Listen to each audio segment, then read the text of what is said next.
Hello, everybody. Welcome to Nintendo Pow Block here on Watch Rush Games. We are back in the building. Of course, I'm your host, the enlightened and excited Eddie V.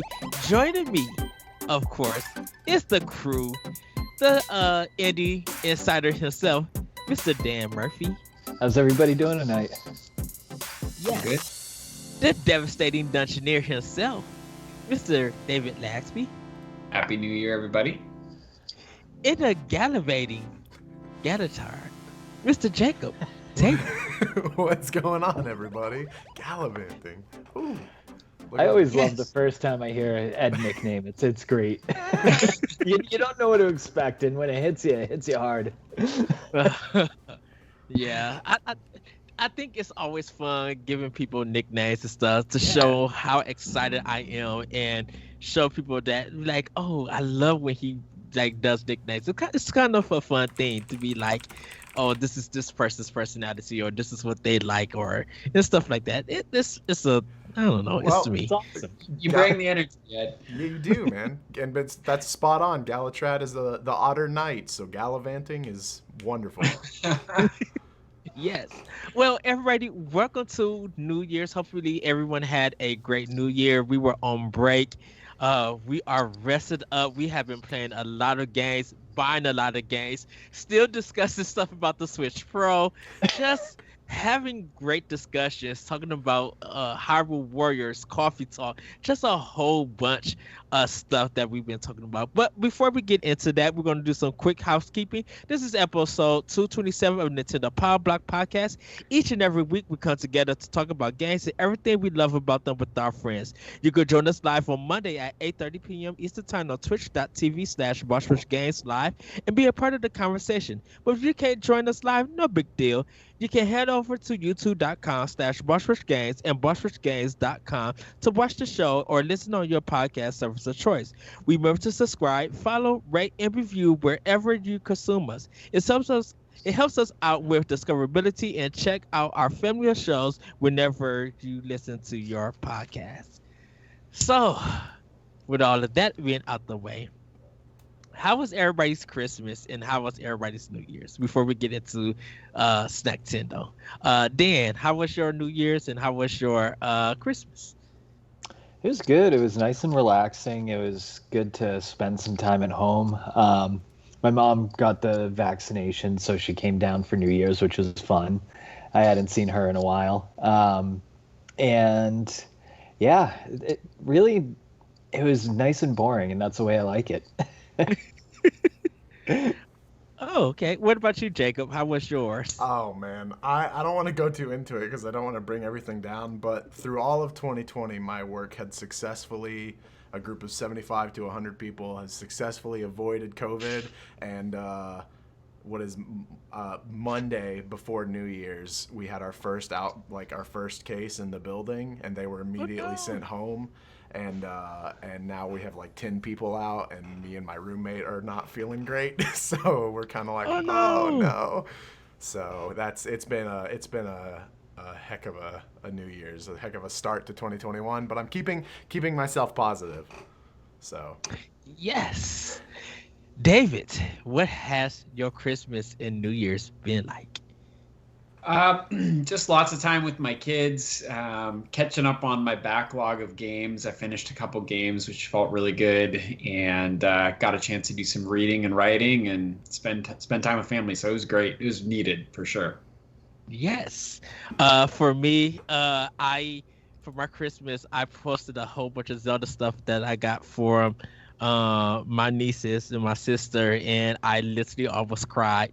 And I took mad pictures, and because we FaceTimed for Christmas, and I just literally lost my mind because I didn't expect them to give me all this Nintendo stuff. Like the Zelda wallet is beautiful. I haven't even took it out the case yet. It's so good, and the Zelda throw blanket, like in the chain, like they gave me what I needed. Like they know that I'm a gamer at heart, so they went out and did that. And then my New Year's, even though I worked, I got a lot of stuff done for New Year's Day. I played pretty much Final Fantasy VII Remake. Yes. And Man, that game is so good. I believe it deserves the nomination. It deserves the rewards that it get. It's a really, I think it's a really good remake. That it was worth the wait. For all that time. So I am really happy that I got to play that. Didn't What get no chapter are you piece. on? I am on chapter 6. Okay, nice. So I gotta finish charging my I forgot to charge um my controller. Um and so I'm gonna charge it up and I'm gonna hop right back in and like really make some progress. I'm really am enjoying this game. I literally had to jump in and just like, you know what? It's a buy two get one free sale at Target. Let me go ahead and just buy this game because I couldn't wait for the Xbox One. I still want to get it on Xbox, but I was just like, I gotta dive in because everybody's talking about it. I want to have most of the 2020 games in my hands, played and ready to discuss. And yeah, it's a really great game, for it. So, but with us playing all of these games, with us having this time off, of course we come back with our favorite segment, Snacktendo. And I'm going to save my Snacktendo at the last because I kind of threw a picture up on Twitter at that retro code, and I'm going to talk about it a little bit later. But Jacob, what have you been snacking on? What's been in your Snacktendo? I just finished today. I made chess squares over the break, and I just finished the last bite of that today. They looked terrible, but they tasted amazing, which is really good. It's a real simple recipe. It's basically just like sugar, eggs, sour cream, and butter. Not sour cream, cream cheese and butter. So I've been snacking on that a lot, and then I also just found at a gas station some apple pie Kit Kats. And Yes. I reached out. I reached out to Boss Rush Games Network and was like, should I go on these? And Celeste said absolutely. So I picked up some of those, but I haven't actually dug into them yet.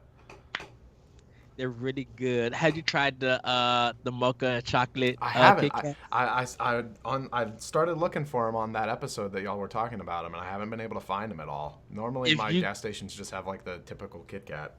If you're close to a Walgreens, they have them. Walgreens. They're advertising. Okay. Yeah, because they have the dark one. They still got the birthday cake, the apple, the dark chocolate. The one like I'm still looking for the strawberry banana ones. That's what I want. Oh, but I'm gonna have to go find like a candy store for that. Yeah. Is that all? Yeah, that's it for me, man. And then drinking a lot too, because it's the new year. So hey. Dan, what have you been snacking on? All right, so I found an old favorite of mine from when I was 7 years old, Dunkaroos at the grocery store. Yeah. What? Yes! Oh, yes. I had that same reaction when I saw them. And my fiance was like, why? Just, why are you the way you are? And I was like, don't worry about it. I'm only getting 12 of them. Oh my God, they're amazing. Still to this very day, it's just it's like basically just confetti cake ice cream and little kangaroo dippers. So if you're sitting here 25 years later wondering what Dunkaroos taste like, I'm gonna tell you they're still worth it. They're as good as you remember. Wow, I'm still shocked that they still make them. Wow. Yeah, I guess they made a comeback. So, because the ad on the Dunkaroos thing, it was like, "Yes, we're back," and it had single serving packets of them. So did they pull like a Hostess thing? Because didn't Hostess start pulling Twinkies and everything off the shelf, and then like a couple months later they were like, "We're back," and everyone blew their minds. Probably, I didn't look into it. I just It's just so interesting that they're I'm back. still That's reeling crazy. from the excitement. Well, Hosty had filed for bankruptcy, so that's why they pulled their stuff out. Okay. Yeah, because we used to have a Hosty shop, 15 minutes from my house, and they were going out of business because Hosties was closing down. But someone like I think bought them or invested in them, fixed up their money problems, and they're back on shelves now. even though I missed the frosted honey buns from Host. Oh, dude, yes. Honey buns are the best. Yes. Is that all, Dan? I'm done. I think that's good enough for me this week. All right, David, what have you been snacking on for your Snacktindo? Well, once a year, because I think I've shared before that I eat vegan all year round, but once a year I let myself have like my all-time favorite treat, which is turtles. I love chocolate turtles. Like I've been eating those since I've kid. So every year my wife puts a couple packs of those in my stocking, and they're like my favorite thing ever. So I've been eating those. Yes, I love some good turtles. We have them at my job, and I just go up and down, just like I could buy you, but that means I got to spend $5 for like a box of 16 turtles. And I'm just like, I can't do this today.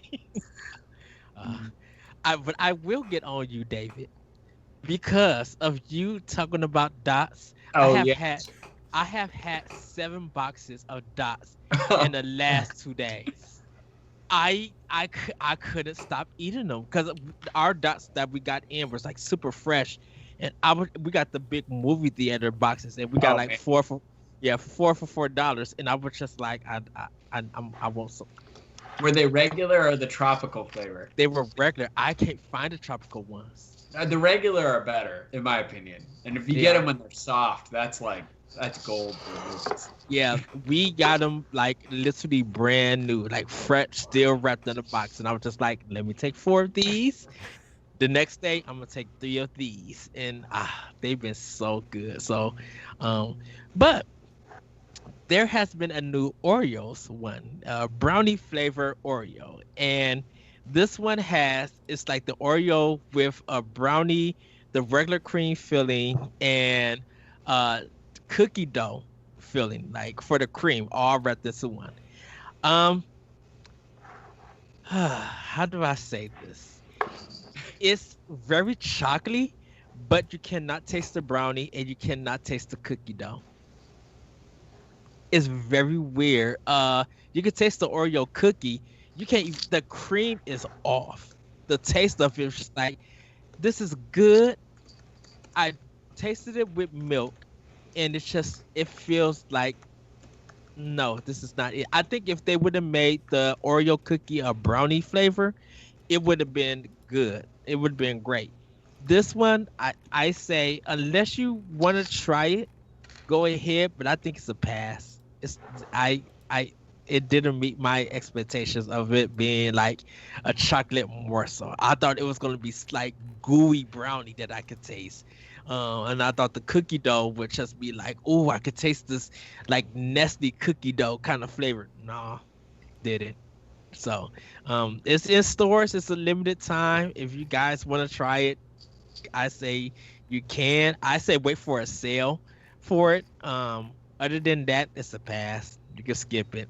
I think this is a disappointment for Oreos because I was excited to try all of this goodness. It is sweet, but it's just like the cream filling you can't taste. So, but everybody, that has been our Snacktindo, and now it's time for a game fact events, which I'm going to be presented to you guys, and this is something kind of people will not actually realize that Nintendo did. So we know Nintendo, the creators of Donkey Kong, has made various Donkey Kong games. The Donkey Kong, the regular games, Tropical Freeze. We got the Donkey DKC Kong Returns. Yes, the Donkey Konga with the bongos and everything. Well, actually, back in 1986 in June, and for North America, they released Donkey Kong Jr. Math. This is one of Nintendo's edutainment games. And the funny thing about it was that this game was a big flop and a big failure. And they decided not to release any more of it. They had plans to actually do 3 more games for it. They was gonna do a music Donkey Kong game where now we kind of had Donkey Konga, and there was gonna be one more for it. Uh, but yeah, Donkey Kong Jr. Math was a game that you climb different ropes and stuff, and you're trying to do math to it. And What was the year on that, Ed? uh, June of 1986 here in America. In Interesting. in December 12th in 1983, it was released for the Famicom, and then Europe got it in July 10th of 1986. But it was That's- their. Oh, go ahead. That's at the start of Nintendo's run in North America, right? Because Nintendo was it 83 in North America? That 83 was in Japan. Okay, yeah. So I mean, like, it doesn't surprise me that that would have flopped, and particularly like the popularity of Donkey Kong being from like the arcades had already kind of flopped as well. So that seems like an ill-timed release. But I wonder with the popularity of something like that now if it would be successful. It probably would, because well, it definitely is a collector's item. It was part of their Black Box series, which was like 30 games. Because after their Black Box series, you see different artwork that Nintendo was doing, and you kind of see it with Super Mario Brothers 2 that they started doing different artwork. But yeah, I remember seeing this game, and I laughed because I was like, why couldn't we have this game in school? You know, we had Oregon Trail, and we had those kind of IBM games to do math. And I Yeah. would have loved to have an NES in my elementary school so I could do Donkey Kong math. You know, be able to defeat Donkey Kong There we and go. add. It's a missed marketing opportunity.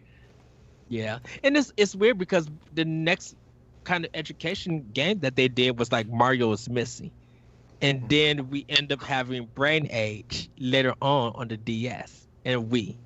So it's kind of interesting that they were going to go another route of using their NES, and Donkey Kong Jr. didn't, succeed. So, but oh well, Nintendo tries things, they learn, and if it doesn't work for them, they move on. We know a lot about that. But it's time, everybody, to get into some family news. And we release our Boss Rush Game of the Year. So you guys can go to bossrushgames.com, click on the link, and actually see what we have rated for our Game of the Year. But our winner was Hades. And apparently someone took this and made a arcade cabinet out of it. And it looks amazing. It really does. What did you guys think? Like, does this game feel like an arcade game? And can indie games be turned into an arcade cabinet? It absolutely feels like an arcade game. This game feels like the type of game that especially if they made every single arcade automatically play on hell mode, it's very much a quarter eater. You will die so quickly all the time. It reminds me a little of Gauntlet Legends. Yes. Totally. Yeah. It just there because of the nature of it. I could easily see if Supergiant Games wanted to do this, if they saw this and were like, that's kind of an untapped market, they could easily turn on, like, they could code in settings to be like, okay, well, we'll show you a code, or we'll give you like a card that can scan in your character, your Zagreus, and then you can come back like in Gauntlet, where you'd have your little dude and 25 cents a play, go as far as you can, and then eventually, like, even if you can beat it, if any of y'all have made it through all the way to the end of the game or to the end of a run, it's only like you can get it anywhere between 30 minutes to an hour depending on how fast or slow you go. So it's an easy money maker, I think. And the cabinet itself, this fan made one, is beautiful. So Yes. Dan, as our indie insider, what do you think? Like, I think Jacob kind of just nailed it. I mean, it is an arcade game. Like, every run could be another quarter. You know what I mean? And I can see myself just dumping $20 in quarters on that game when I was a kid at the arcade. I think it's a great idea. I like it.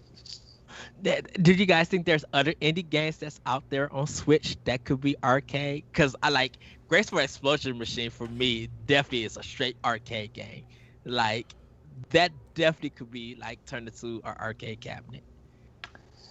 I mean, Celeste could probably be an easy arcade cabinet game. Yeah. Give you like 15 lives or something to complete a each screen. What about you, David? Do you think? No, I mean, I haven't played a huge library of indie games this year, so outside of Hades, I'm trying to think of ones that I've played that would work. And, games like Coffee Talk wouldn't work. So, I can't really think of one at the moment. Well, Dan, do you have any suggestions? I mean, I can't really think of anything because I think roguelikes are really the only style that you can do in an arcade setting. I don't play too many roguelike games, so I can't really suggest anything. Maybe like Grindstone would be a cool arcade game. I don't know if you guys have played that. I haven't played it on Switch. I have Apple Arcade, so I've been playing it on. Yeah. I've played it on that. It's on my list to get.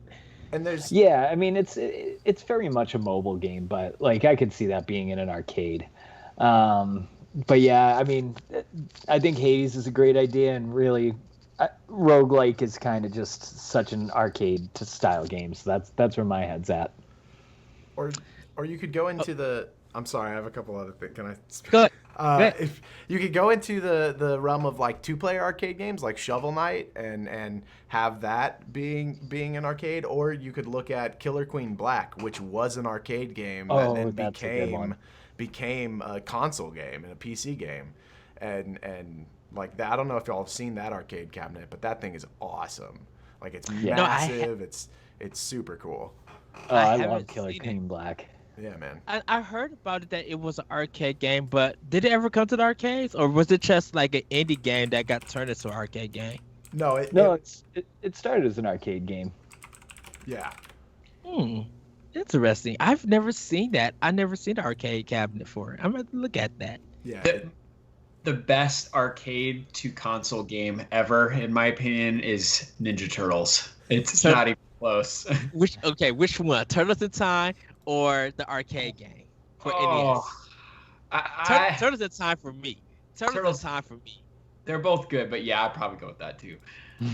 The X-Men game was also great. Oh yes. The first time I played Super Mario Brothers 3 was in an arcade, not on a console. The 25-cent one, Time Trap. Yeah. Because they did. I think they did that after the Wizard came out. I should go back and play Super Mario Bros. On Switch. I love that game. I play that game once a year. No whistles. Oh, I've done that before. I rented a whole game. I think it took me. About 2 hours to get through. Because I had to do some bathroom breaks. We just beat Mario 3 this week on Switch Online. My wife and I played it through. It Oh, was the first time I've ever actually beaten it all the way to the end. Nice. Was it challenging to you? It was. I just, I feel like as a kid, I always had to turn my Nintendo off before I could, get that far, So unless you wanted to like cheat and use the whistles, but. God, there's that frustrating castle level where it's like you have to find the right P block and. Yes. Yeah. That one's ruthless. And when you don't find the right door, it keeps repeating over and over and over again. I think it's like a bad dream. Yeah, I think it's the 5th or 6th one. I think. Yeah, I'll have to go through the whole game to find out. Oh goodness. But yeah, I remember watching The Wizard and seeing that game to find the first whistle, and the game wasn't out yet. And then when I got the game, I used that trick and stuff.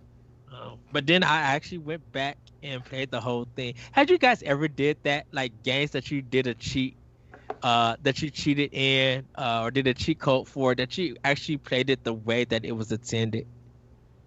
Not until I was an adult.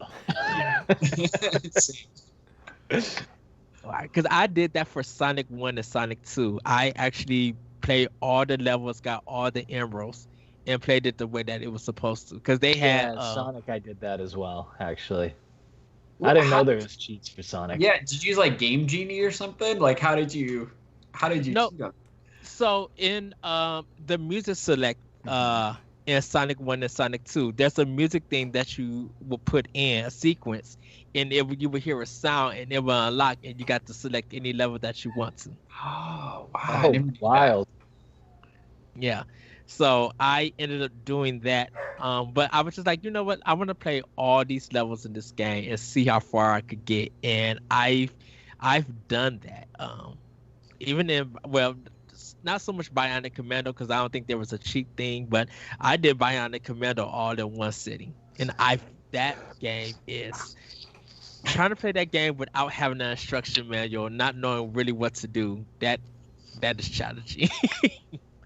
But yeah, everybody, Hades, our game of the year for Boss Rush. Go check it out. Go give it a read. And if you guys like indie games and want to turn them into arcade cabinets, I think you can search around on YouTube and they'll tell you actually on how to build one and everything. I think it's really cool that this fan made this one. But guys, with a lot of talk about F-Zero, there seems to be more interest going for the series. And it seems that F-Zero GX producer Toshihiro Nagoshi wouldn't mind working on Nintendo's futuristic racing series again. And everybody loved F-Zero GX for the GameCube. Do you think that this game will come back? And he did say that he would love to work on it and make it different. But if you want like a kind of casual arcade experience, there is Mario Kart. Do you think F-Zero can come back and like complement Mario, or really be like another racing series, kind of like what Xbox has for Horizon, like Forza, not actually Horizon, Forza Motorsport is like the real deal kind of thing, and then Horizon is like the arcadey fun kind of game. What do you guys think about this?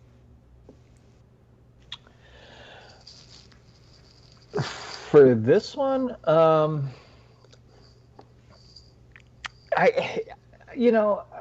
wasn't that big of an F-Zero fan, to be honest with you. I don't like racing games that much, but I feel like there's enough clamor, and especially with Captain Falcon being in Smash Brothers, there's enough people that might play it.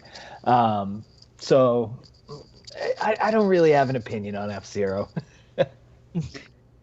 I do think, Ed, like if they did bring it back, and there is, and people are always asking for it, if they did bring it back, a nice distinction would be to make it a more realistic racing game rather than the cartoon sort of crazy feel that Mario Kart has. If Nintendo is going to dredge up racing games from the past, though, honestly, I would like to see another Diddy Kong's Racing before I saw an F-Zero. What about you, Jacob? I think Miyamoto's quoted as saying that when they figure out something that would make it unique and like give it a purpose for coming back, they'll bring it back. Mm-hmm. And I think Nintendo right now isn't interested at all in just like a hardcore racing game, or like a racing game that isn't kart related, isn't Mario Kart arcade style related. I would like to see, though, F-Zero come back with racing in it, but also in like a Beautiful Joe style game as well, or with Beautiful Joe style gameplay as well, to learn more about Captain Falcon and like that whole series' lore and everything. Because that, if you read some of the story behind those games, it's nuts, man. Like people are they're Captain Falcon is a bounty hunter, number one, which you would never guess just by knowing that he is a racer in a video game. Like, it just doesn't seem right. And then like there's like end of world things going on. It's crazy. I'd play that. Yeah. And with racing in between, you know, like in between stages, you have to race to the next location that you do a Beautiful Joe side-scrolling style beat-em-up game with Captain Falcon. I think that'd be great. Yeah, I'd play that in a heartbeat. Yeah, I would too. Um, I, I think Graph Zero could make a comeback. But it'll take a while though. I don't know. I cannot picture what it would be like for it.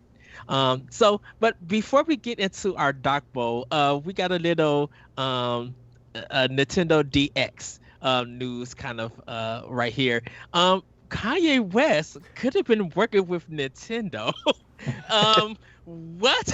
So it's Kanye West endeavors reach into many different corners of the business world, from the music world to the clothing and shoe design. The rapper has certainly branched out in recent years, but apparently he had interest in teaming up with Nintendo for a video game that never quite happened. During a recent appearance on the Talking Games with Reggie and Harold podcast, former Nintendo of America president Reggie Fils-Aimé revealed the rapper reached out to the gaming company to collaborate on the video game. Fils-Aimé said the meeting occurred between Kanye and his wife Kim Kardashian West after the Good Music founder spoke to Nintendo's Shigeru Miyamoto at the company's E3 booth. Unfortunately for Kanye, the gaming company was dealing with too many projects at this time to take on the collab with them. Part of it was talking about what he was up to. He was experimenting with a piece of video game content. He wanted reactions to it. He comes out and says, "I want to work with Nintendo." This boggled my mind because what did you guys think a Nintendo and Kanye game would have been? I read this and I like threw myself in a huge confusion. I was like, why did Kanye choose Nintendo? What kind of game would he have done? What did Reggie say to Kanye? Like, there's so much I'd like to know about this, and oh man, that was one of my favorite stories. I wish we just had more detail. And we know Nintendo has did like Elite Beat Agents, like I said earlier, Donkey Kong, and Rhythm Heaven. You know, so they have been into in Wii Music. They have been into music games, but Kanye and Nintendo, like hip hop, like I don't know. What did you guys think? My mind is boggled by this. David, what you think could have been made? I mean, I don't really know. It depends on what he was looking for. Like, was he looking to be sort of the star of some sort of epic? Like, there are musicians and stuff that sort of want to see themselves in some kind of adventure story, or was he looking to really have it just be a place to feature music? Mm-hmm. I mean, on the one hand, they seem sort of culturally different, Nintendo and Kanye, but on the other hand, Nintendo does stuff out of the box all the time. So I guess I wouldn't have been too surprised, you know, that. What was there a Michael Jackson game at one point for a system? I swear there was. Yes. Okay, so there's two of them. So, well, actually three. So Michael Jackson did an arcade game, Moonwalker. He also did it. They also ported that to the Sega Genesis, but it was a 2D platformer. He did a music game that was almost like Just Dance for the Wii, and it sold a lot of copies. And he did the music in Sonic 3. Yes. Oh, I didn't know that. Yeah, that's interesting.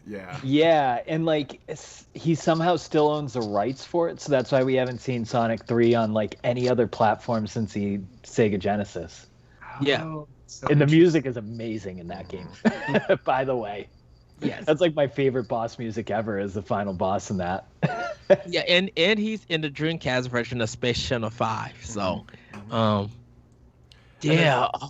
There's also games like Brutal Legend that is basically Jack Black playing a character in a game. So maybe Kanye wanted to go that route, or he was like a Grand Theft Auto style featuring Kanye West as the main character. I was thinking he'd be like a God of War style character. Yes. All I know is that I hope that this means Kanye West for Smash Brothers in 2021. Can you see Kanye West doing something like DJ Hero with Nintendo? Like a DJ Hero game from Nintendo. Like mixing hip hop with their soundtrack. You know, like just think of Yoshi's Crafted World or Yoshi's Woolly World with some hip hop or something, or um, playing like Super Metroid with like some hip hop drums and stuff. Like take like I don't know. It's the back of my mind. The I story. don't I don't think so anymore. Without being too specific on our show, but it does seem like he burned a lot of social capital this last year, and I think he might be too hot for Nintendo at the moment. It's probably too hot for everybody. So so. But that was our little Nintendo DX news. We're going to now just quickly take a look back at Nintendo's 2020 before we get into our doc mode. And I put out there, if you guys want to check on Boss Rush Games, I did a year in review for Sony, Microsoft, and Nintendo. And they all came out and did what they came to do is like deliver great games. We were hyped for some Nintendo Directs, news about the new consoles and everything. But Nintendo really had a strong year, even with what all went on. So I kind of want to just quickly, guys, what did you think of Nintendo in 2020? Were there some highlights, some lowlights? What do you guys think? I think everybody had to deal with a lot of adversity with the pandemic starting in March. I know we all feel like it's been forever, but people really had to adjust to the way they were. So we had a lot of silence out of Nintendo, for probably the first 7-8 months of the year. I mean, even that mini direct that we had at the end of March, every single game in that we knew about. There wasn't anything new in that. Like, they showcased Xenoblade Chronicles DE at the end of it for, I don't know, 10 minutes. And that's a game we already played 10 years ago. So, it was a really slow start, but they started marketing their games and doing different things than just regular directs. And Animal Crossing came out at the right time. I'm sure we're going to get into that a little later on, so I won't delve in more, but Paper Mario Shadow dropped out of the blue, which was probably an E3 presentation.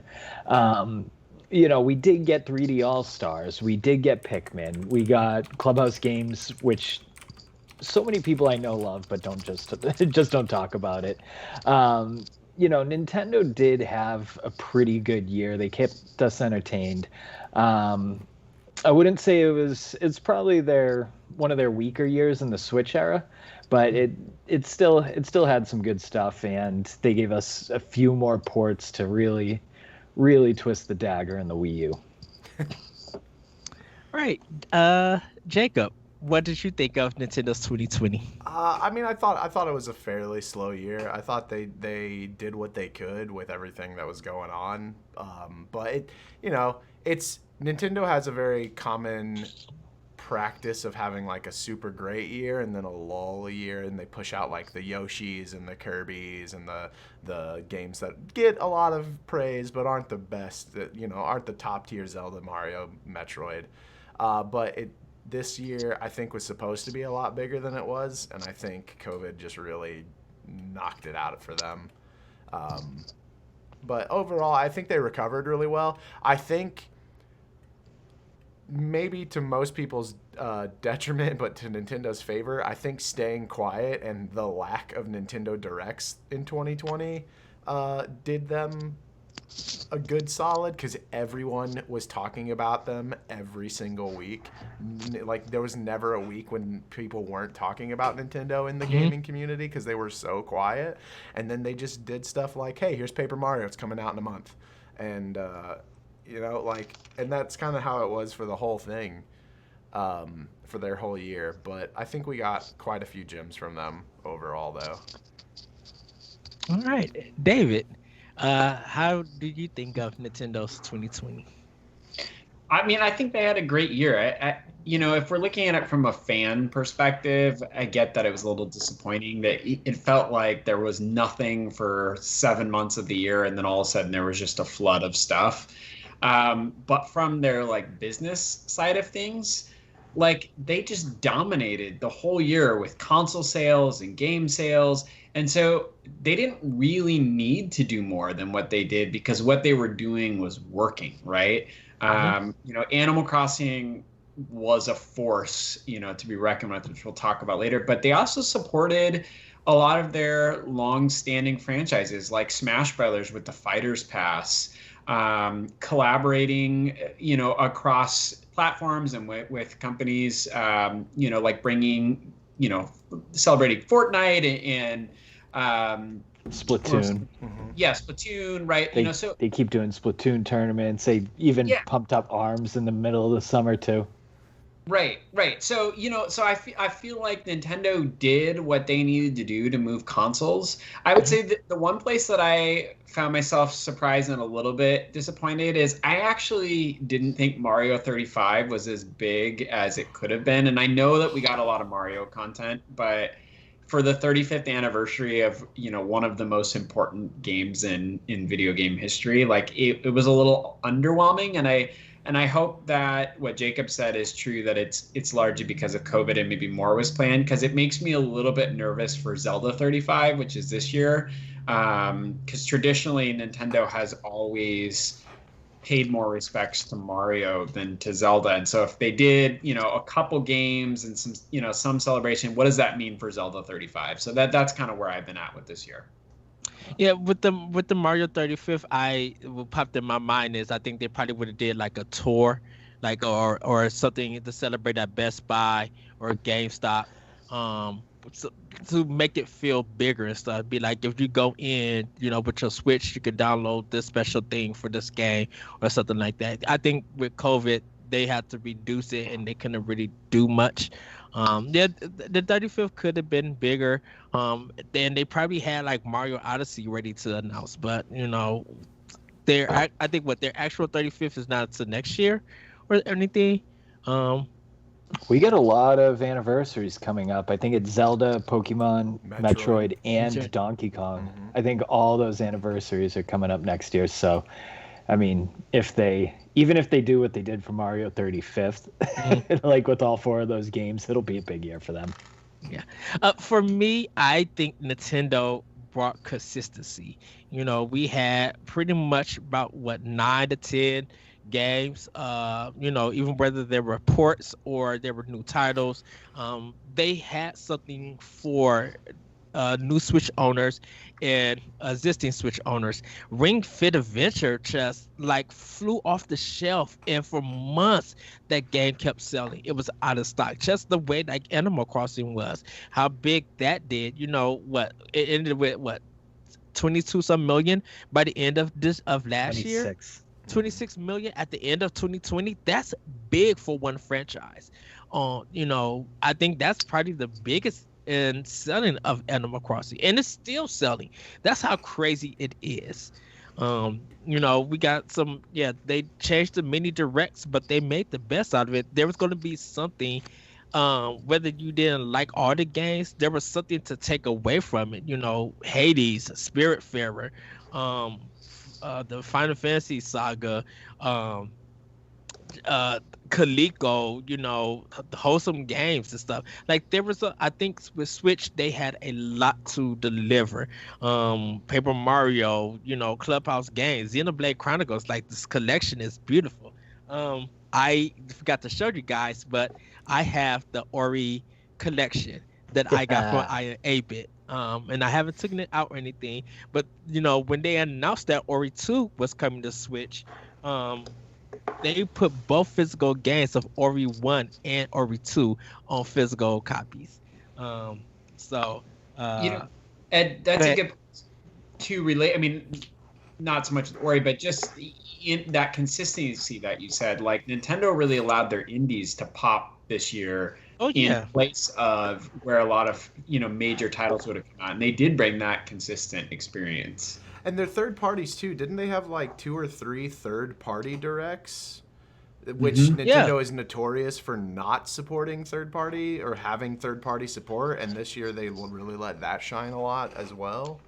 So Yeah, they mostly with the third parties. A lot of the third party will be in the Nintendo Directs and everything. yeah, But I guess because they couldn't really do nothing because of the way that Japan was holding COVID, they were just like, let's still do a mini direct and highlight a lot of partners who working with us. So those indies and those third parties got more announcement and more screen time to make people think that, hey, we got a lot of stuff coming from our partners that's helping us. The World Ends With You Part 2 is coming to Switch. Like, that's a big deal to some people and That's a everything. big deal to me. Yeah, and it's good to see that Nintendo, at least just from August to or it was it no, they didn't have one in July. I think it was from August to October there was a direct and there was some indie stuff, and it always felt like there was something for everybody, whether it was a hit or not. There was always something. So I think Nintendo really, with what they had to work with, they really did a great job getting stuff out. I think one of the bad things that hurt them was a lot of the cease and desist stuff that would come at the end. Um, but that stuff depending on how blows people over. see that. Oh, go ahead. That stuff blows over though. I mean, people get really mad and it blows up in trends and then it's gone and people just move on.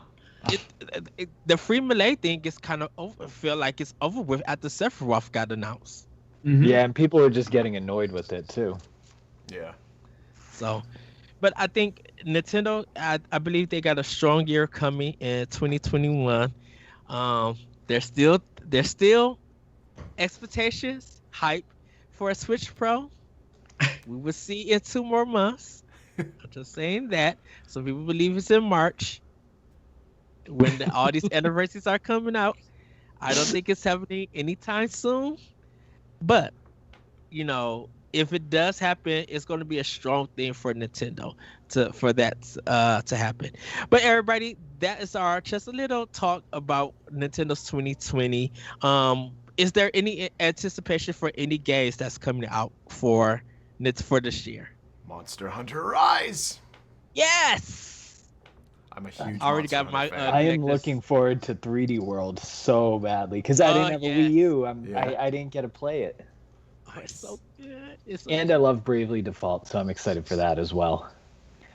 What about you, David? I mean, you're gonna say it doesn't count, but Breath of the Wild too. I mean, I know it's not confirmed, but it's coming out. There's a rumor. There was a rumor. A Nintendo insider said that it's going to be a good 2021 for Breath of the Wild 2, Splatoon, Metroid, and I think Fire Emblem. So I think we're getting a new 2D Donkey Kong really soon too. yeah, But then who does it? Because Retro's in. yeah, but Retro's folks. Retro was working on something before Metroid for a while, and they've never said anything about what they were working on. The last thing that they released was Donkey Kong Tropical Freeze, I think, right?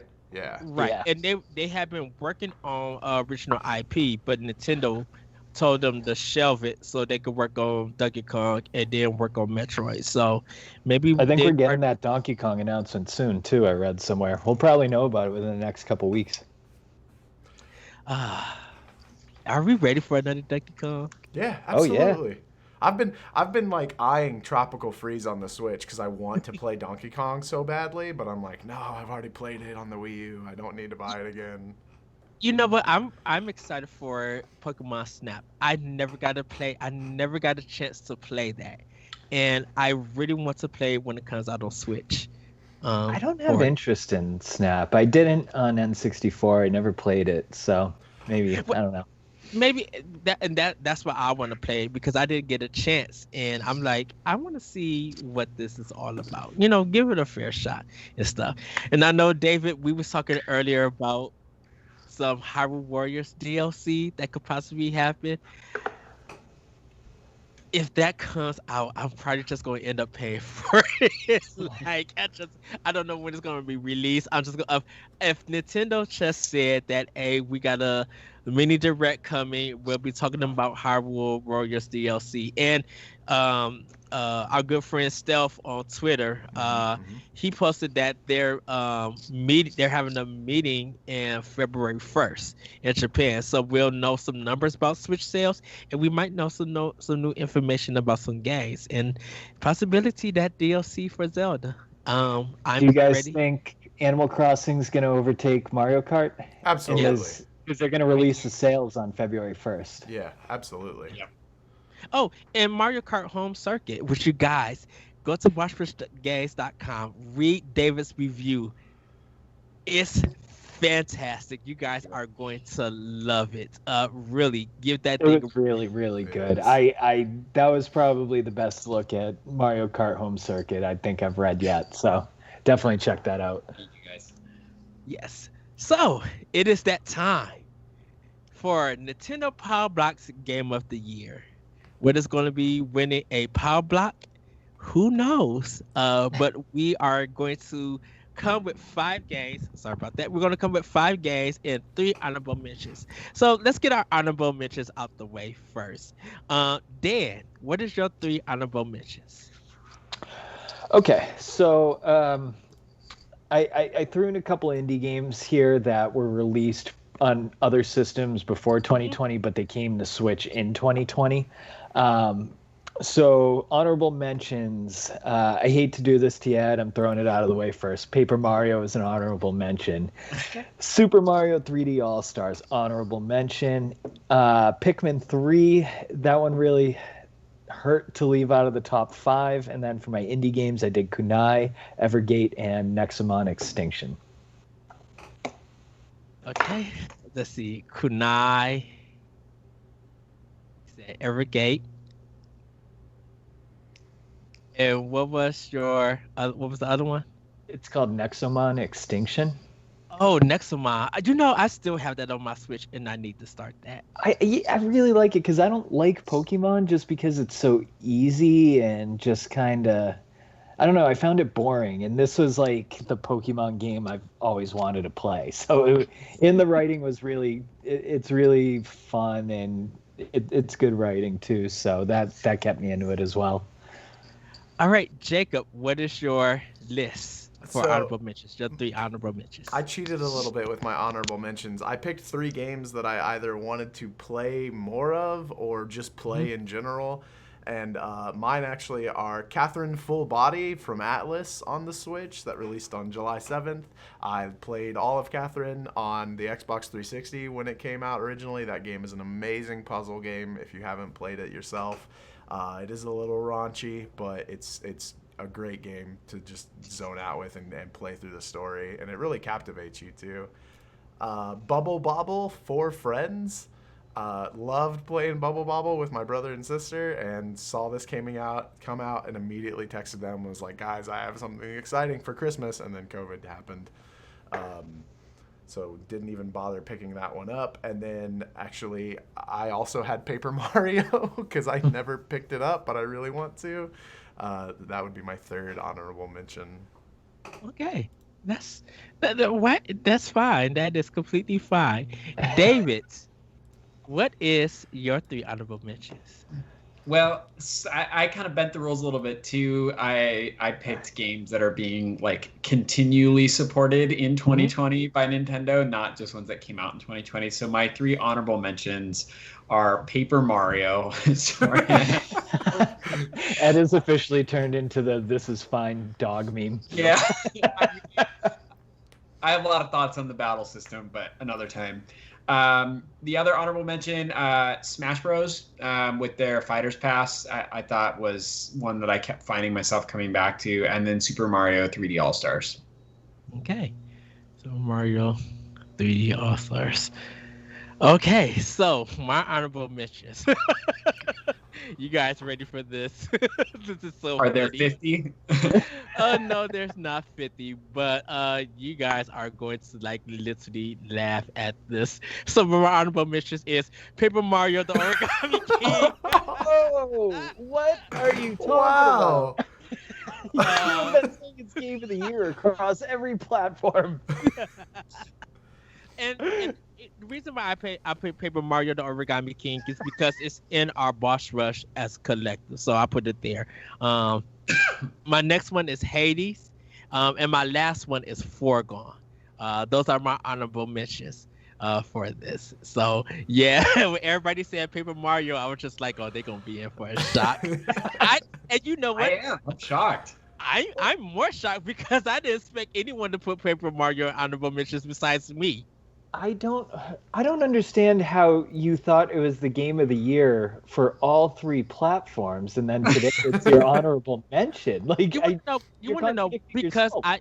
because we was making that list and everything. I'm like, when we made that list, it's still my number. It's still my personal game of the year, and I feel like that list is all of our personal ones.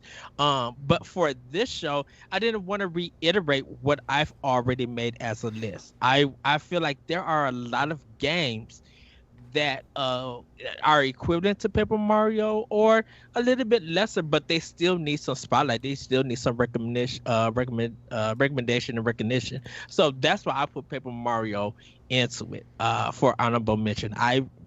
It's on our top 25 games of the year.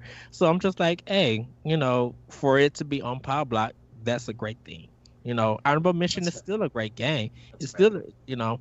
we all picked it, so it's an honorable mention. So, congratulations to Paper Mario, Origami King, for receiving our honorable mention. For being a unanimous vote on honorable mention. Just not quite good enough, but still great. Yes. It's like a one coin block. Yeah. You're excited, and then you make that second jump, and you're like, come on, man. All right, so let us get into our top 5. Starting with number 5, Dan, what is your number 5? I'm going to go with Age of Calamity. This is really more of a personal preference because I don't like the Warriors style games that much. The more the story sits with me, the more sour of a taste it leaves in my mouth. David's shaking his head at me. I know it's a good game, and I did play it to at least beat the story mode, but there just wasn't enough for me to put it higher than 5. Okay, so Age of Calamity has one Yoshi coin. Jacob, what is your number 5? My number 5 is Among Us on the Nintendo Switch. This was a game was back in 2018 and started getting a lot of hype in 2020 for some reason, and I was very against it because I don't like multiplayer games that I can't talk with my friends on, but then it came to Switch and all of my friends hopped on board, and so I was like, great! And oh man, I love it. We're gonna start playing it again every Saturday. It's great. That game is a blast. Always ends up in a yelling contest. The Switch makes it so accessible too. It does, and it runs really well. I think the only problem the Switch has is that there's no voice chat, but that's easily fixed with Discord or Skype or whatever. So, yep. Right. Sorry to jump in. That resonated with me. Yeah. David, what is your number 5th game? So I had Mario Kart Live Home Circuit on there, which was a late edition. I got that for my kids for Christmas and convinced my wife to let me get myself one for Christmas. And I cannot. Honestly, if I had it earlier in the year, it probably would have been higher on my list. I just haven't logged enough hours in it yet. But the endless amount of creativity and level design, it reminded me a lot of things that I love about Mario Maker. Mm-hmm. But mixed with Mario Kart, and I cannot say enough positive things about that game. Yes, I swear, when you was talking about it, I was just like, I need to get this game. I want it. But just reading that thing, I swear, guys, go read that story. It's really, really good. Okay, so my number 5 is Murder by Numbers. These are from the developers who made Fall Guys. Didn't realize that. It's a mixture of Phoenix Wright and Picross together, and the writing is funny. It deals with different diversity, different characters. Like, it's really, really good. I played this, I think it came out in January, and I could not stop playing. I literally laugh throughout this whole game. It is that good. So that is my number 5, Murder by Numbers. Uh, David, I mean, go back to you, Dan. What is your number 4? Number 4, I'm going to go with Clubhouse Games 51 Worldwide. This game is just fun.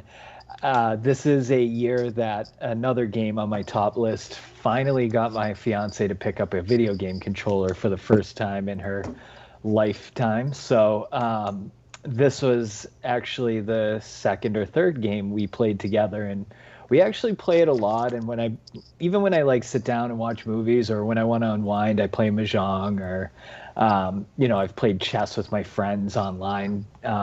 So it's just a fun game. I really enjoyed it. So number 4 for me is Clubhouse Games. All right, Jacob, what is your number 4?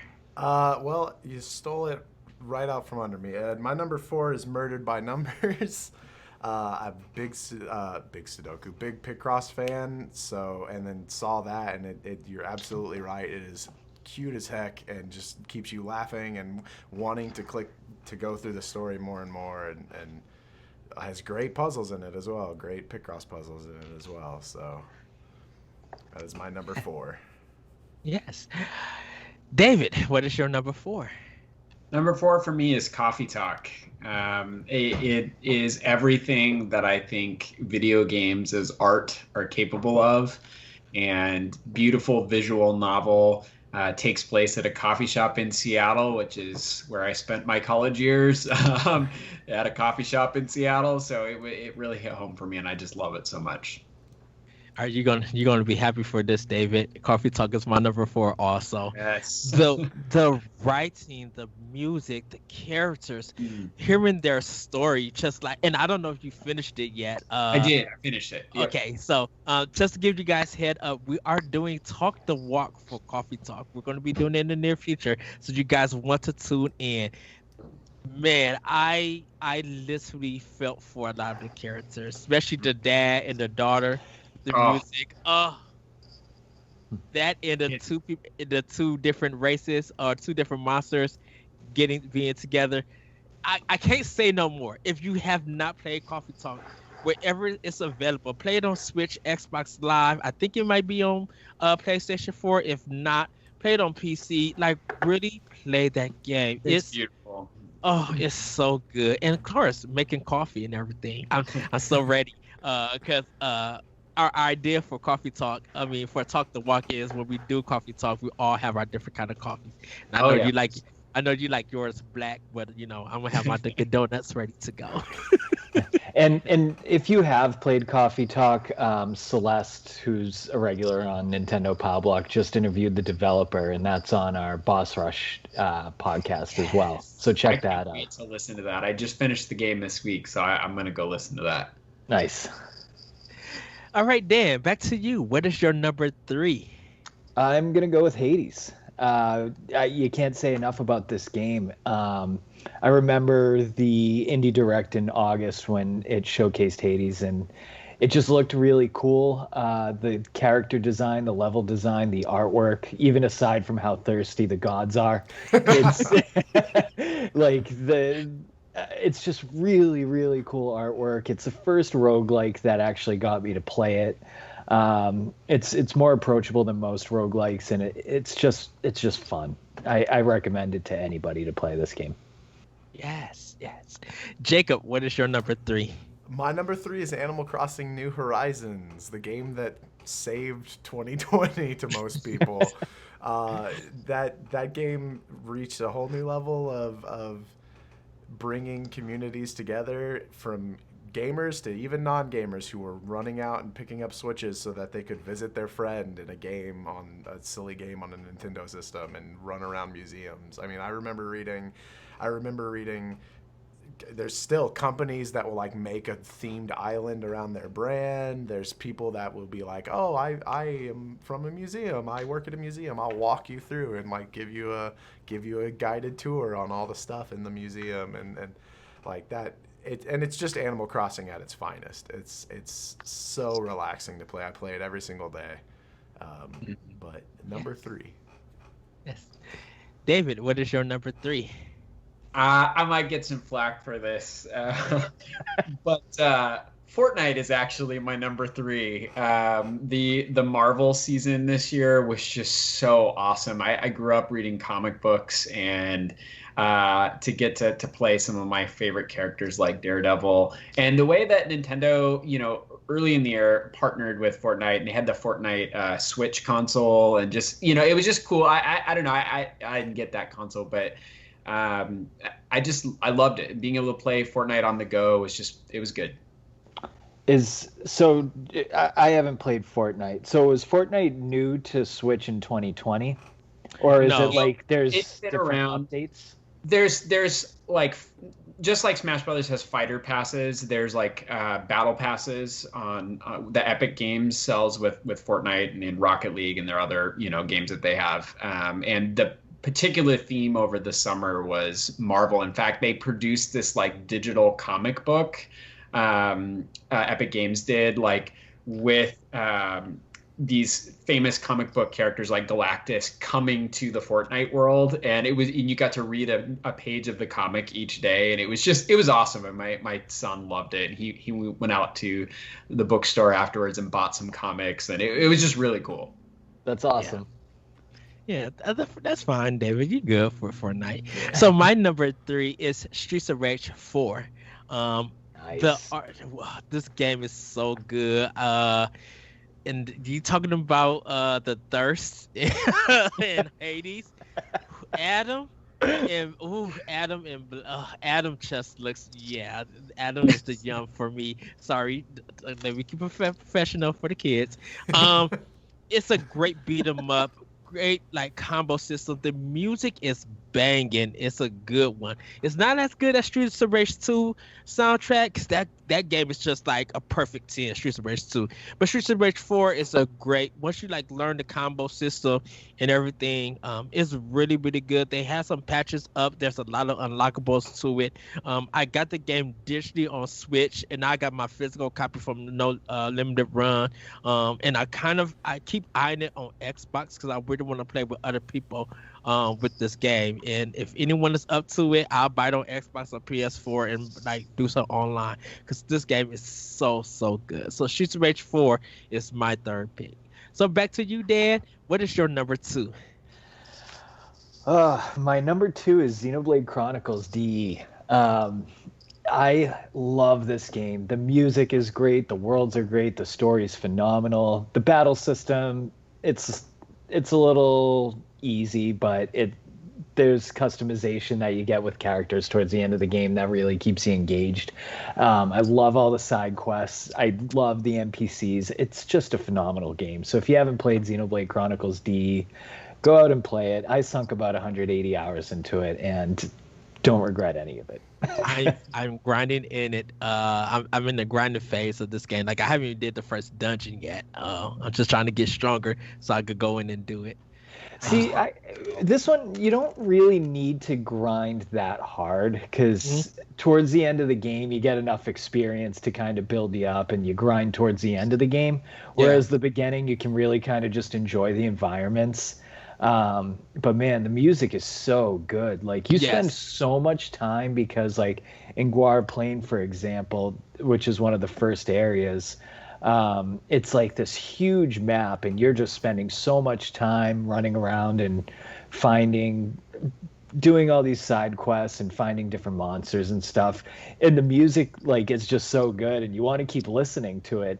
But of course, like, it's going to be good because you have this huge map you're going to spend 20 hours on. So might as well be good. So I can't say enough, and I recommend this game to anybody who likes a story-driven game or a JRPG. So Xenoblade's number 2.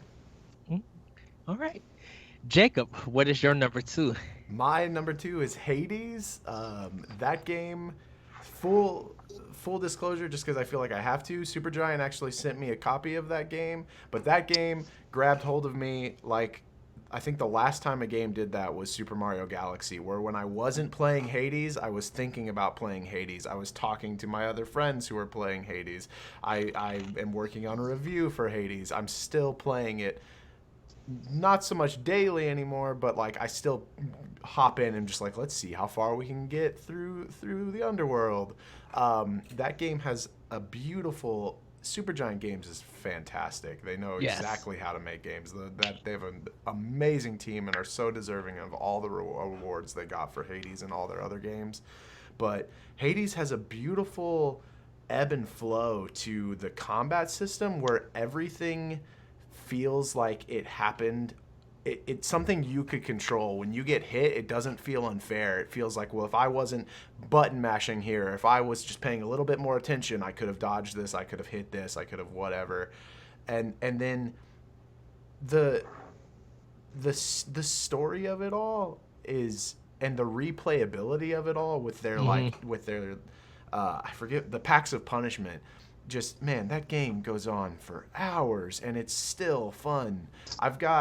I think I'm on run 68 in hell mode, and I started in hell mode and I was like, okay, well, let's see what normal mode feels like. And then I beat through normal mode on like the second run, and now I'm just like enjoying normal mode and the story of it. But oh my gosh, man, Hades is a game that I would say if you don't have Hades on your Nintendo Switch, buy Hades on your Nintendo Switch. Anyone that talks about it, like Dan, even if you're not a fan of roguelikes, Hades just has something to it that doesn't feel like that, and so you want to continue playing. I really wonder how many people remember that this game was on Epic Games, and then when they seen it on Switch, people ran to buy it.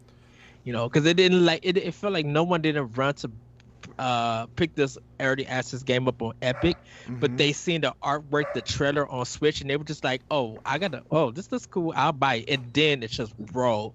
The sales, the talk, the nominations, everything had just been like Hades for months ever since it came out. Yeah. It's really interesting. Yeah, I think Nintendo and Supergiant had a really good match there because it has been. It's been on Steam and on Epic for early access for a long time, but man, it is fantastic, especially on the Switch. Switch is becoming a desirable destination. Yes. For Preach, sure. David, preach. Which is your turn, David. What is your number 2? Well, it was really close with my top 2 games, but my number 2 game this year was Animal Crossing New Horizons. I try not to talk about my kids with everyone, but like the way we were able to connect with going to each other's islands. And what I really loved is the changes in the seasons and the celebration of holidays. This was the first year because my daughter's still pretty young, but I let both my kids stay up for New Year's all the way till midnight. And so they were doing the countdown on their island, which is of course like 20 seconds before the real time one. So you can celebrate with your animal, your island, and then in real life as well. And that was like the coolest thing ever for them. Like it was awesome. Like I love the charm of that game. All right. And mine is Tokyo Mirage Session Sharp FE.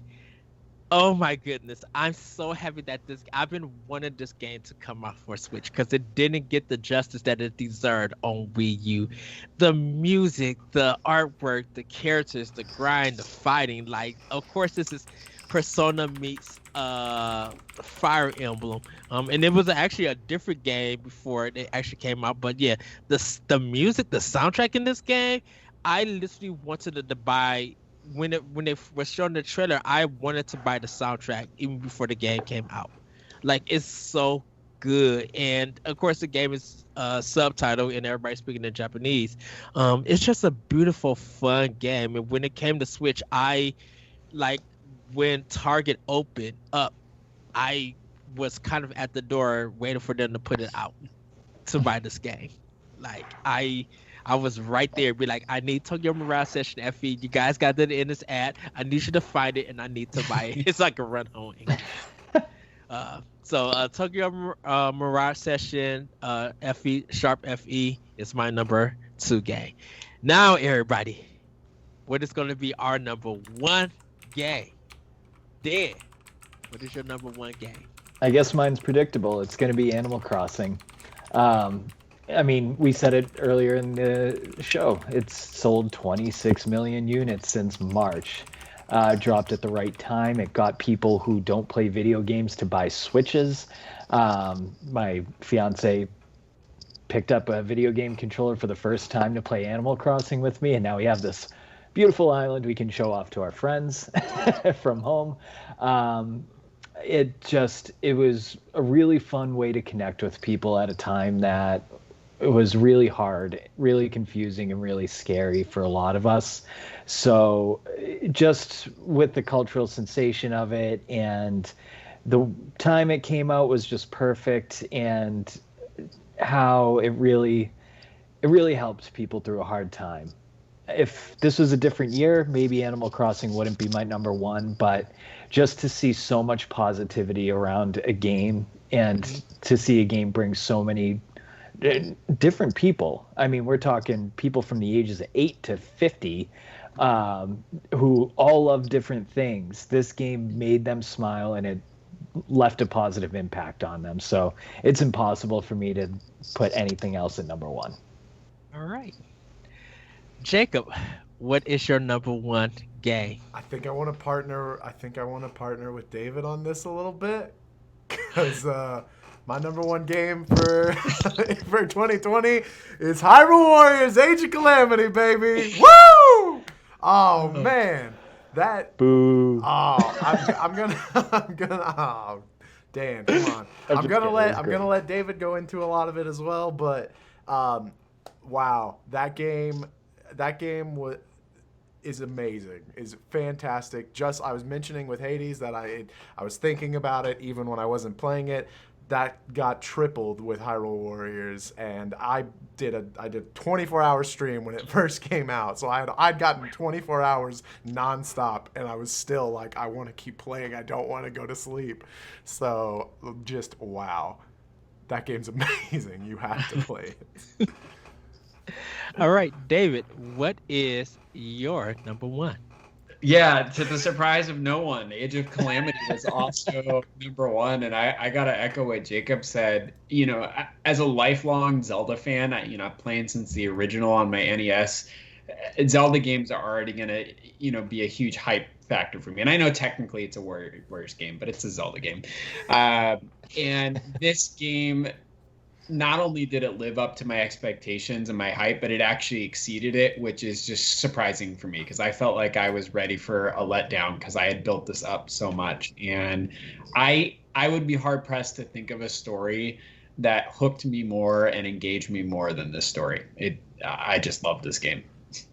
All right. Another thing is, and I think David will echo this, is that it swiftly crept its way into my top 5 Zelda games of all time. Yep. So that's saying something. Absolutely. Well, everybody, it was a big struggle for me. I had to really think about this. I had to take time. I took stuff off. I put things on.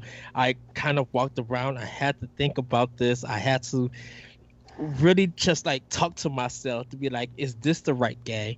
And I didn't know if it was the right game, but it was a really hard, difficult decision. What am I talking about? Of course, it's Hyrule Warriors and Calamity. Oh my goodness.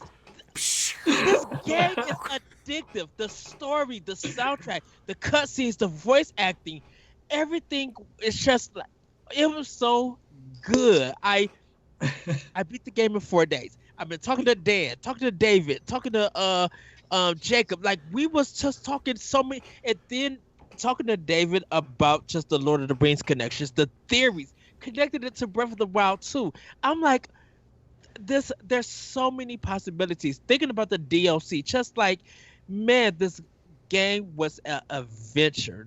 And I fell in love with the characters and just how they all were portrayed. So of course it had to be my number one game of the year. I what more can we say? It's the only game ever where Ed was bothering me to finish the game.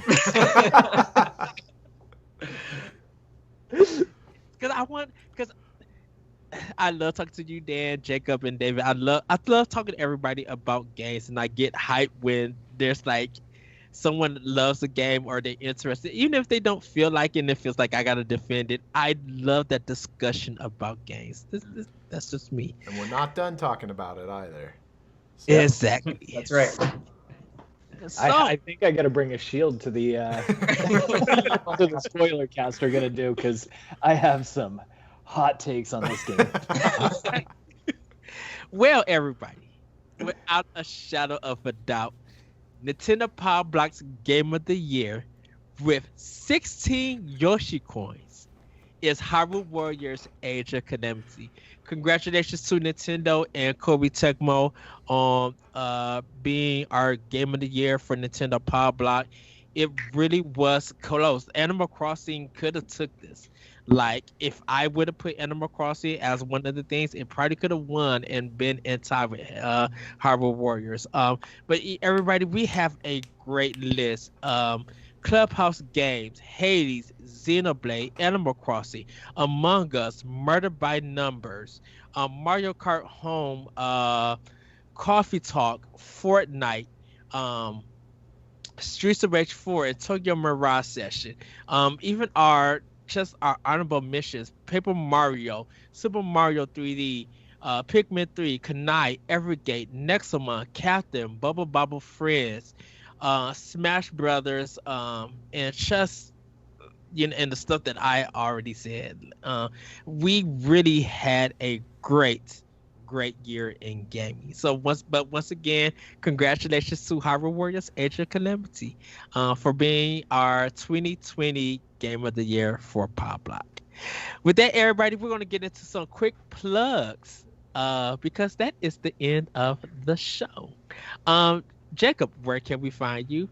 What's going on? You can find me at Galatrad everywhere on the internet, Galutrad, mostly on Twitch and Twitter. There's an Instagram, though. Twitch, I stream Monday through Friday. Mondays sometimes gets taken over by Nintendo Pow Block, which is why I'm here. But Monday through Friday, 7 p.m. Central Time to 10 p.m. Central Time. And I took off for the holidays, just a quick little 2-week break. But I'm going to be back at it with Immortals Phoenix Rising and Animal Crossings on Wednesdays. And what are you... Oh, and what are you playing with Power? Oh man, right now I'm playing this thing for the audio listeners only. The Game Boy, the Game and Watch Super Mario, because my Nintendo shame is actually that I've never beaten a 2D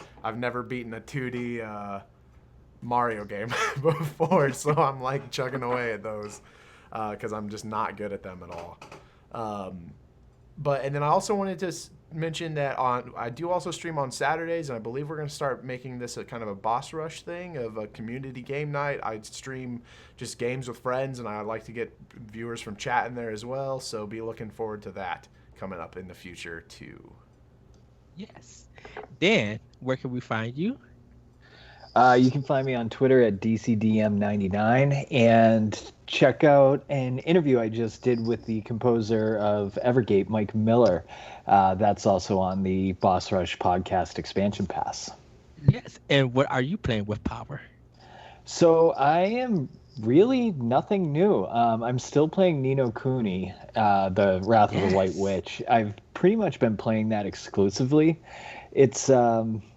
it was kind of funny because at the beginning you can't really... I know I'm 7 years late to this game as well, but, at the beginning you couldn't really change the camera and the story was a little odd. And I was like, I don't know about this game. But then once you got into that first, area, it kind of just took off and I'm hooked. There are some very big difficulty jumps in this game, though. I feel like I'm very overpowered at points, and then all of a sudden I'm in the next step of the story, and I'm just getting killed left and right. So it's kind of a strange balance, but I think I'm ironing it out, and I think I'm kind of close towards the end of the game. So, but yeah, it's really just been that and a little Tetris 99 and a tiny bit of Smash thrown in. All right, David, where can we find you at? You can find me on Twitter at David Lasby. You can also read my articles on ZeldaDungeon.net, BossRushGames.com, and TheMighty.com. Yes. And what are you playing with Power? I had kind of a grab bag of stuff this week, so I've been actually playing a lot of Tetris 99 lately as Yes. well. And I also been playing a lot of Nintendo Online. So, like I mentioned earlier, I finally beat Super Mario 3. And another lifetime achievement, I finally pulled off the Infinite Lives cheat on Super Mario Brothers. Oh, nice. Never done that before, and I finally got that done this week. So I could Congrats. It's very satisfying. It was. And then the last thing I've been playing a lot of, which almost made my honorable mention, but it missed 2020 by 20 days, was the Alien Isolation port to Switch, which came out in December of 2019. And I'm finally making it through that story, and I love that game. Are you scared? Are you terrified? I got over my fear. That game stresses me out. Well, you guys can find me on Twitter at @RetroCode. You can check Astronaut Opinion on SoundCloud, iTunes, or other podcast apps. If you guys want to join me in gaming, you can find my Switch, my Xbox, and my PSN code on my Twitch, on my Twitter page. I'm on Twitch at The Lyrical One, and also check out Recaps, latest episode. Me and LeBron discussed the Resident Evil movies, so give that one a go. And what I'm playing with Power is I'm at the end of close to the end. I got one more stream to get in Paper Mario: The Origami King. I'm also playing Rune Factories. Which stream are you on? I'm on the green one. Oh, you're getting, yeah, you're right there. Yeah, I've been playing, been putting some work in, so I'm close to doing that. So those two are what I've been doing on Switch. I'm going to be getting back into Sakura, of Rice and Ronin. I think of Rice and Ronin or whatever. Rice and Rain. Rice and Rain. Rice and Ruin. I think is it Rice and Ruin. I think it's Rice and Ruin. Yeah, but I'm working on a lot of my first party stuff, trying to get it out the way, because everybody, to let you know, we have our Boss Rush Backlog Challenge that is going on, and the blog will be up by the time you guys see this episode, on Wednesday, on what you need to do, and it's very easy, how you get the coins and everything. It's a Joshi coin system, so guys, give it a read, and you'll be able to join and have fun with it. With that, everybody, you can email us at nintendoplowblock@gmail.com. If you guys want to let us know, what did you think of the stories? What you think of our game of the year? Was Hyrule Warriors the right choice? Was it the wrong choice? What is your personal choice of game of the year? What are you snacking on? And drop some game fact events if you guys want to, also in our Gmail account. Also check us out on Boss Rush Games on Discord. Come and join us on there to talk all things games and food and everything. And also follow us on Twitch. I mean not Twitch. Follow us on Twitter at Pow Block Podcast, where you guys could talk to us, reach out to us, hang out with us, and have fun and good discussions. We got a lot of things coming forward in 2021, and I cannot wait to be doing these things with you guys and with the community. With that, everybody, have a great week. Have a great weekend. Let's continue to play video games and be better to one another. With that, everybody, we will see you next time on Nintendo Pow Block. Bye, everybody. Woo-hoo. Night, everyone.